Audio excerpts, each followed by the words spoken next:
നമസ്കാരം, എല്ലാ പ്രേക്ഷകർക്കും ഗൾഫ് ടുഡേയിലേക്ക് സ്വാഗതം. ഞാൻ ശ്രീനിധി പ്രദീപ്. നമ്മൾ ആദ്യം കടക്കുന്നത് തിരുവനന്തപുരത്തെ വാർത്തയിലേക്ക് തന്നെയാണ്. തിരുവനന്തപുരം നെട്ടയ മലമുകളിൽ കൂട്ടത്തല്ല്. BJP പ്രവർത്തകരും ഒരു വിഭാഗം നാട്ടുകാരും തമ്മിൽ സംഘർഷമുണ്ടായി. പോലീസുകാർക്കും മർദ്ദനമേറ്റു. പാർട്ടി പ്രവർത്തകയ്ക്കു നേരെ നഗ്നതാ പ്രദർശനം ഉണ്ടായത് ചോദ്യം ചെയ്തപ്പോൾ CPM കോൺഗ്രസ് പ്രവർത്തകർ മർദ്ദിച്ചെന്ന് BJP വട്ടിയൂർക്കാവ് മണ്ഡലം പ്രസിഡന്റ് പറഞ്ഞു. ആദ്യം ആ പ്രതികരണത്തിലേക്ക്. മദ്യപിച്ച് ലക്കുകെട്ട മാർക്സിസ്റ്റുകാരും കോൺഗ്രസ്സുകാരും ഈ നമ്മുടെ ആൾക്കാർക്ക് നേരെ BJP പ്രവർത്തകർക്ക് നേരെ ആക്രോശം നടത്തിക്കൊണ്ട് പാഞ്ഞെടുക്കുകയാണ് ചെയ്തത്. അതിൻ്റെ പശ്ചാത്തലം അവരുടെ പ്രവർത്തകനെ കള്ളക്കേസിൽ കൊടുക്കാൻ ശ്രമിച്ചു എന്നുള്ളതാണ് അവർ പറഞ്ഞ പശ്ചാത്തലം. കേസ് നമ്മുടെ ഒരു പ്രവർത്തകന്റെ ഭാര്യയെ നഗ്നതാ പ്രദർശനം നടത്തുന്നതാണ് കേസ്. സംഘർഷമാണ്. ആ സംഘർഷത്തെ പൂർണ്ണമായിട്ടും ആളിക്കത്തിച്ചത് പോലീസാണ്.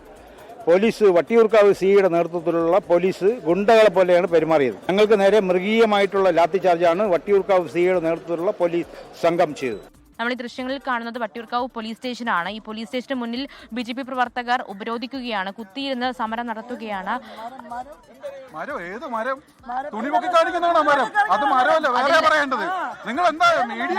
BJP പ്രവർത്തകർ ഇവിടെ നിന്ന് പറയുന്നത് ഈ നാട്ടുകാരുടെ ആരോപണം നിഷേധിക്കുന്നുണ്ട്. അതായത് ഇവർ പറയുന്നത്, ഈ നാട്ടുകാർ പറയുന്നത് ഈ അതിർത്തി തർക്കമല്ല, ആ വിഷയമല്ല എന്നുള്ളതാണ്. അത് ഒരു നഗ്നതാ പ്രദർശനം ഉണ്ടായിട്ടുണ്ട്, BJP പ്രവർത്തകയ്ക്ക് നേരെ അതിക്രമം ഉണ്ടായിട്ടുണ്ട് എന്നുള്ളതാണ് ഈ BJPയുടെ ഒരു വിശദീകരണം എന്ന് പറയുന്നത്. പക്ഷേ അവിടെ നിന്നുള്ള നാട്ടുകാരുടെ ഒരു ഭാഗമാണ് നമ്മളിപ്പോൾ പറയുന്നത്. നാട്ടുകാർ പറയുന്നത് അതൊരു അതിർത്തി തർക്കമായിരുന്നു, ഒരു മരത്തിന്റെ പേരിലായിരുന്നു പ്രശ്നം ഉണ്ടായത് എന്നുള്ള കാര്യമാണ് ഇവിടെ നാട്ടുകാർ പറയുന്നത്. ഈ BJPയുടെ ആരോപണമൊക്കെ നാട്ടുകാർ, അതുപോലെ തന്നെ അവിടെ മർദ്ദനമേറ്റ ആളടക്കം തള്ളിക്കളയുന്നുമുണ്ട്. എന്തായാലും അതിൽ പോലീസിന്റെ ഒരു ഔദ്യോഗിക വിശദീകരണം വരേണ്ടതുണ്ട്, പോലീസിന്റെ ഭാഗത്തുനിന്നുള്ള ഒരു വിശദീകരണം വരേണ്ടതുണ്ട്. എന്തായാലും പോലീസിന്റെ തല പൊട്ടി ചോരയൊലിക്കുന്ന ദൃശ്യങ്ങളടക്കം നമ്മൾ കാണുകയും ചെയ്തു. എന്തായാലും ഇതിൽ കൂടുതൽ സാഹചര്യങ്ങൾ ഉണ്ടാകുമെന്നുള്ള കാര്യം, അതുപോലെ തന്നെ കൂടുതൽ ഇപ്പോൾ BJP എന്താണ് കാര്യം, എന്താണ്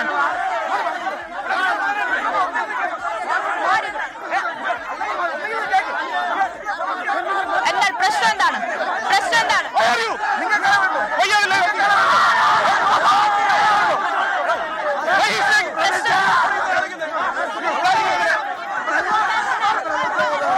ഞങ്ങൾ സത്യസന്ധമായിട്ടുള്ള വാർത്തകൾ റിപ്പോർട്ട് ചെയ്യുന്നത്.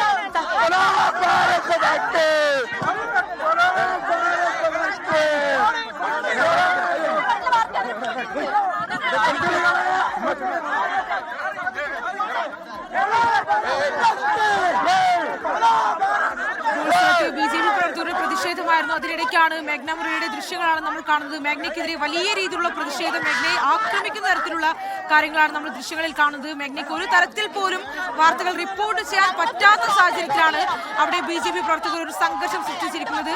മേഘ്ന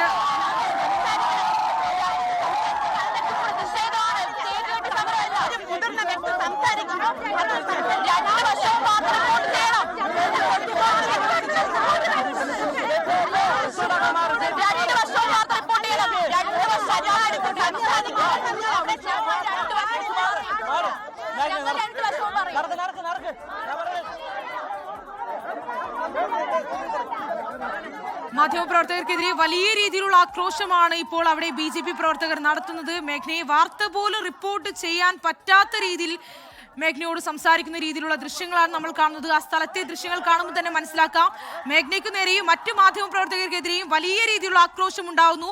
അവരെ ആക്രമിക്കുന്ന തരത്തിൽ വാർത്തകൾ റിപ്പോർട്ട് പോലും ചെയ്യാൻ സമ്മതിക്കാത്ത തരത്തിലാണ് ഇത്തരത്തിൽ ആക്രമണം ഉണ്ടാകുന്നത്. ആ ദൃശ്യങ്ങളിൽ തന്നെ പ്രേക്ഷകർക്ക് അത് വ്യക്തമാണ്.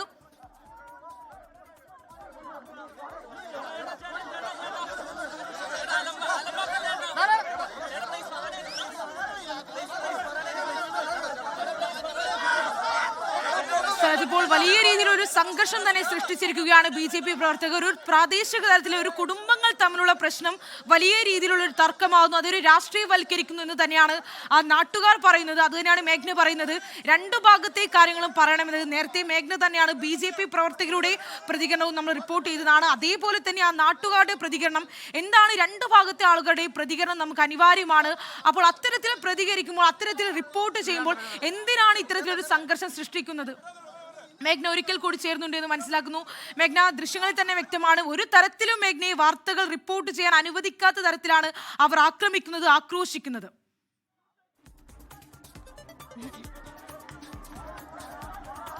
ശ്രീനിധി, അത് തന്നെയാണ്. അതിൽ പ്രധാനമായും BJP പ്രവർത്തകർ പറയുന്നത് വാസ്തവവിരുദ്ധമായിട്ടുള്ള കാര്യങ്ങൾ മാധ്യമപ്രവർത്തകർ റിപ്പോർട്ട് ചെയ്യുന്നു എന്നുള്ളതാണ്.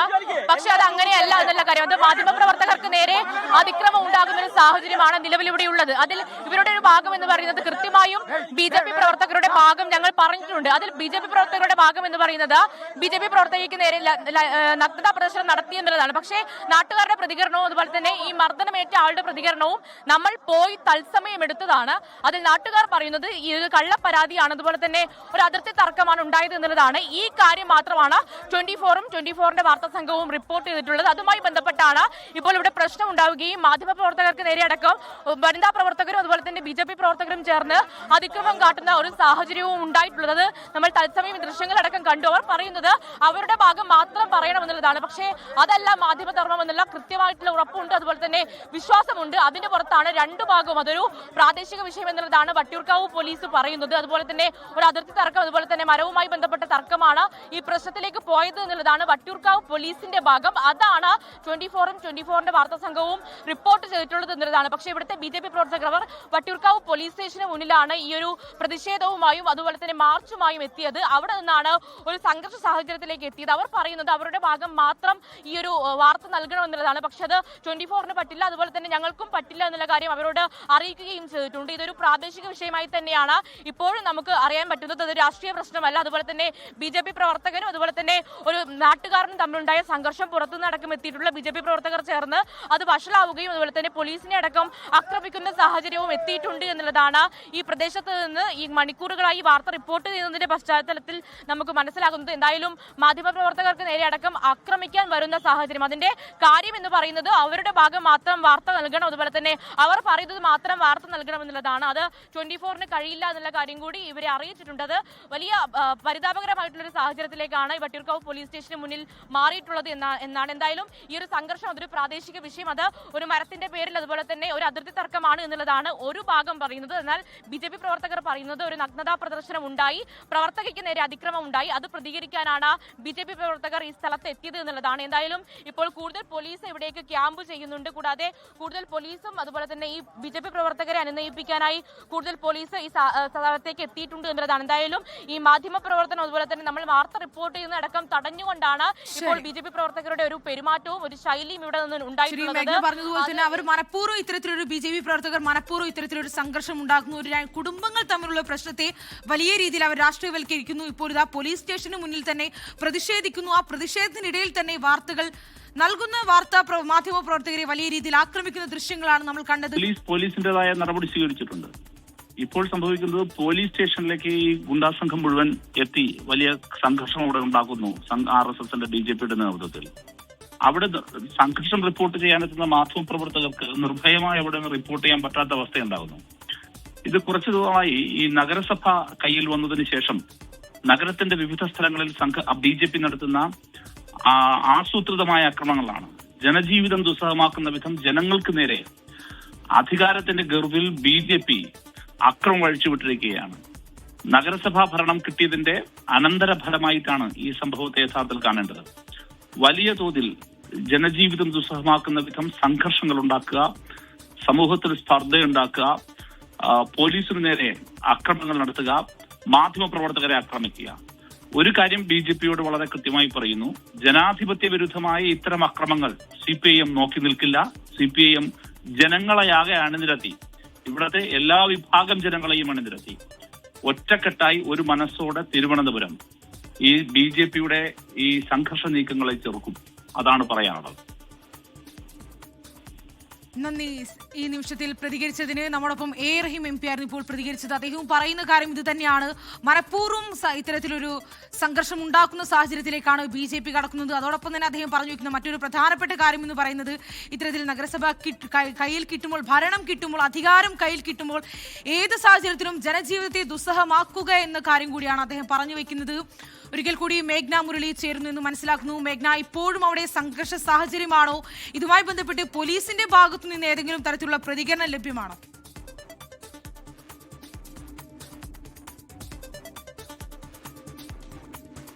സ്മൃതി, പോലീസിന്റെ ഭാഗത്തു നിന്നുള്ള ആദ്യഘട്ടത്തിലുള്ള ഒരു വിശദീകരണം എന്ന് പറയുന്നത് ഒരു പ്രാദേശിക വിഷയമാണ്, അതിർത്തി തർക്കമാണ് എന്ന് തന്നെയാണ്. അങ്ങനെയാണ്, ഒരു വീടിന് മുന്നിൽ നിന്നാണ് ഈ പ്രശ്നം ഉണ്ടാകുന്നത്. ആ സമയത്തെ അവരുടെ പ്രതികരണമടക്കം നമ്മൾ ലഭ്യമാക്കുകയും ചെയ്തതാണ്. അതിൽ ബിജെപിയുടെ ഒരു ഭാഗം, ബിജെപിയുടെ വിശദീകരണം എന്ന് പറയുന്നത് ഇത് രാഷ്ട്രീയപരമായിട്ടുള്ള പ്രശ്നമാണ്. തെരഞ്ഞെടുപ്പിന് മുൻപ് തന്നെ ബിജെപി പ്രവർത്തകരെ തെരഞ്ഞുപിടിച്ച് ആക്രമിക്കുന്ന ഒരു സാഹചര്യം ഉണ്ടായിട്ടുണ്ട്.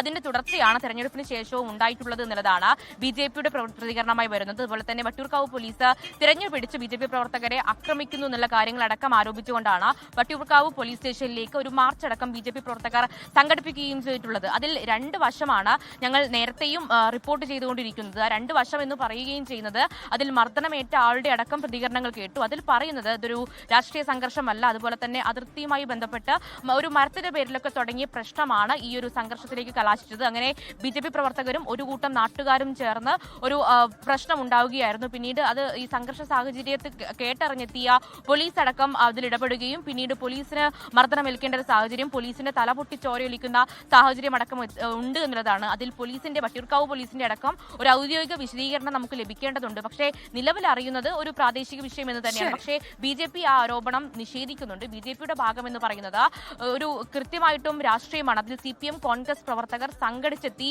ബിജെപി പ്രവർത്തകരെ തിരുവനന്തപുരം നെട്ടയം മലമുകളിലാണ് ഇത്തരത്തിൽ വലിയൊരു കൂട്ടത്തൽ ഉണ്ടാകുന്നു. പിന്നീട് ബിജെപി വലിയ പ്രതിഷേധത്തിലേക്ക് കടക്കുന്നു, യാതൊരു കാരണവുമില്ലാതെ സംഘർഷത്തിലേക്ക് നയിക്കുന്നു, മാധ്യമപ്രവർത്തകർക്ക് നേരെ പോലും വലിയ രീതിയിൽ ആക്രമണം നടത്തുന്നു. മേഘ്ന മുരളിയാണ് തത്സമയം വിവരങ്ങൾ പങ്കുവച്ചത്. ഇന്ത്യയിൽ നിന്നുള്ള ഹജ്ജ് തീർത്ഥാടകർ സൗദിയിൽ എത്തിത്തുടങ്ങിയതോടെ മലയാളി സന്നദ്ധ സേവകരും സജീവമായി. KMCCക്ക് കീഴിൽ 100 കണക്കിന് വളണ്ടിയർമാർ മക്കയിലും മദീനയിലും ഇതിനകം രംഗത്തിറങ്ങി. വിവിധ സംഘടനകൾക്ക് കീഴിൽ നിരവധി പ്രവർത്തകർ ഹജ്ജ് തീർത്ഥാടകരെ വരവേൽക്കാൻ കഴിഞ്ഞ ദിവസം മദീന വിമാനത്താവളത്തിൽ എത്തിയിരുന്നു. ഇന്ത്യയിൽ നിന്നും ഹജ്ജ് തീർത്ഥാടകർ സൗദിയിൽ എത്തിയതു മുതൽ ആരംഭിക്കുന്നു മലയാളി സന്നദ്ധ പ്രവർത്തകരുടെ സേവനം. ഇന്ത്യയിൽ നിന്നും ആദ്യ ഹജ്ജ് സംഘം കഴിഞ്ഞ ദിവസം മദീനയിൽ എത്തിയപ്പോൾ അവരെ സ്വീകരിക്കാൻ സ്ത്രീകളും കുട്ടികളും ഉൾപ്പെടെ നിരവധി പ്രവർത്തകർ വിമാനത്താവളത്തിലെത്തി. സമ്മാനങ്ങളും മധുരവും മറ്റും നൽകിയാണ് ആദ്യ സംഘത്തെ വരവേറ്റത്. KMCCക്ക് കീഴിൽ 100 കണക്കിന് പ്രവർത്തകർ ഇതിനകം മക്കയിലും മദീനയിലും രംഗത്തിറങ്ങി. തീർത്ഥാടകർ സൗദിയിൽ നിന്ന് മടങ്ങുന്നതുവരെ ഈ സേവനം തുടരുമെന്ന് KMCC Saudi national committee president Kunjumon Kakkiya പറഞ്ഞു.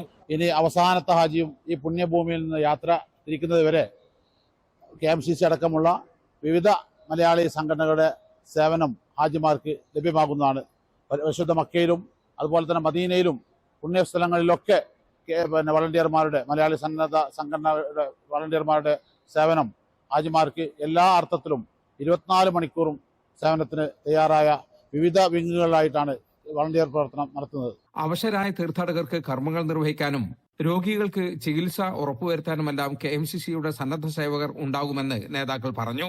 ഹജ്ജിന്റെ പുണ്യകർമ്മങ്ങൾ നടക്കുന്ന മീനയിലും അറഫയിലും മുസ്ദലിഫയിലും KMCCയുടെ സേവന പ്രവർത്തനം ലഭ്യമാണ്. അതോടൊപ്പം വിശുദ്ധ ഹറമിൽ പോകാൻ കഴിയാതെ ബുദ്ധിമുട്ടുന്ന വീൽ ചെയറിൽ പോകേണ്ട ഹാജിമാർക്ക് ആവശ്യമായ സൗകര്യങ്ങൾ ഒരുക്കിയും അതുപോലെ തന്നെ ഹോസ്പിറ്റലിൽ പോകേണ്ട ഹാജിമാർക്ക് ആവശ്യമായ സൗകര്യങ്ങൾ ഒരുക്കിയും ഭാഷകൾ അറിയാതെ ബുദ്ധിമുട്ടുന്ന ഹാജിമാർക്ക് വഴി തെറ്റുന്ന ഹാജിമാരെ താമസ സ്ഥലത്തെത്തിക്കും. മദീന KMCCയുടെ അണ്ടറിൽ ഓരോ വിങ്ങുകളായി മെഡിക്കൽ, വീൽ ചെയർ, അതേപോലെ തന്നെ വനിതാ വിങ് അടക്കം അവർക്ക് സിയാറത്തും കാര്യങ്ങളൊക്കെ ആയിട്ട് എല്ലാവിധ സംവിധാനത്തോട് കൂടി മദീന KMCCയും അതേപോലെ മക്ക KMCC ഒക്കെ ചേർന്നുകൊണ്ട് അവരെ സ്വീകരിക്കുകയുണ്ടായി. ICF, RSC, Vikhaya, OICC, Navodaya, തനിമ തുടങ്ങി പല സംഘടനകൾക്ക് കീഴിലും പ്രവർത്തകർ ഹജ്ജ് സേവനത്തിനായി രംഗത്തിറങ്ങുന്നുണ്ട്. മദീനയിൽ നിന്നും ജലീൽ കണ്ണമംഗലം, 24. ഇന്ത്യയിൽ നിന്നും സ്വകാര്യ ഗ്രൂപ്പുകളിൽ ഹജ്ജ് നിർവഹിക്കുന്ന തീർത്ഥാടകരും സൗദിയിൽ എത്തി തുടങ്ങി. മലയാളികളടങ്ങുന്ന ആദ്യ സംഘം എത്തിയത് ജിദ്ദയിലാണ്. മക്കയിലെത്തിയ തീർത്ഥാടകർ ഉംറ കർമ്മം നിർവഹിച്ചു. ഇന്ത്യൻ ഹജ്ജ് കമ്മിറ്റി വഴിയുള്ള തീർത്ഥാടകർക്ക് പുറമെ ഇന്ത്യയിലെ സ്വകാര്യ ഗ്രൂപ്പുകൾ വഴിയുള്ള തീർത്ഥാടകരും ഇന്നലെ മുതൽ സൗദിയിലെത്തി തുടങ്ങി.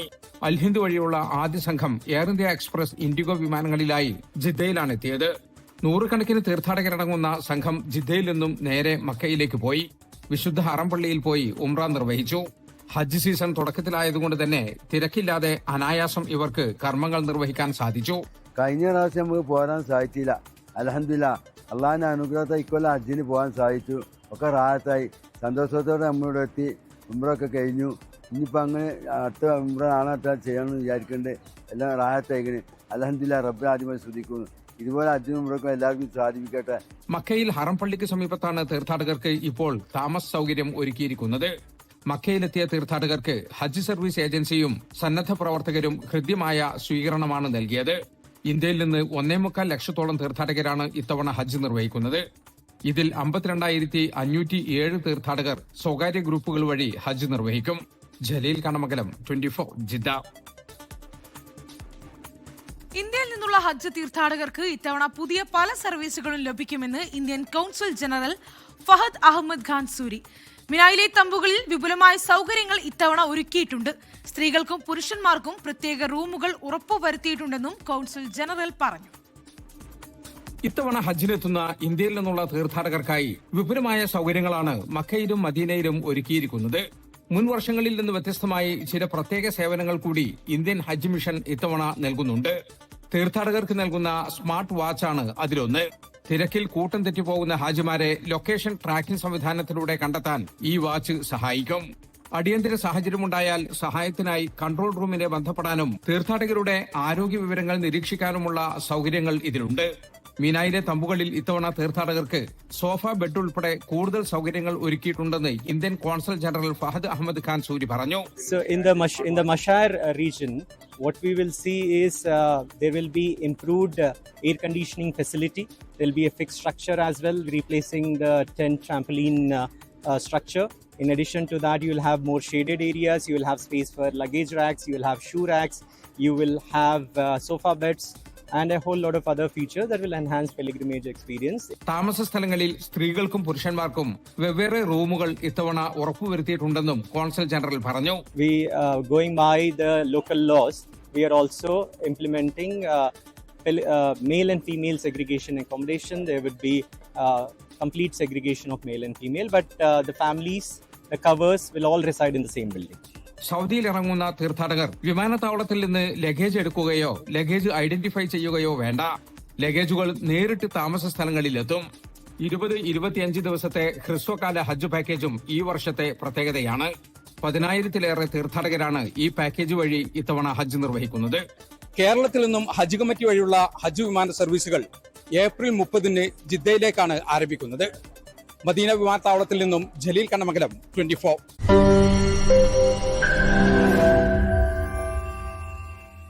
ലോകത്തെവിടെയായാലും ഏത് സമയത്തും 24 വാർത്തകളും ഓഗ്മെന്റഡ് റിയാലിറ്റി പാക്കേജുകളും എക്സ്പ്ലെയിനറുകളും വിശദമായി കാണാൻ ഞങ്ങളുടെ യൂട്യൂബ് ചാനൽ നിങ്ങൾക്ക് സബ്സ്ക്രൈബ് ചെയ്യാം.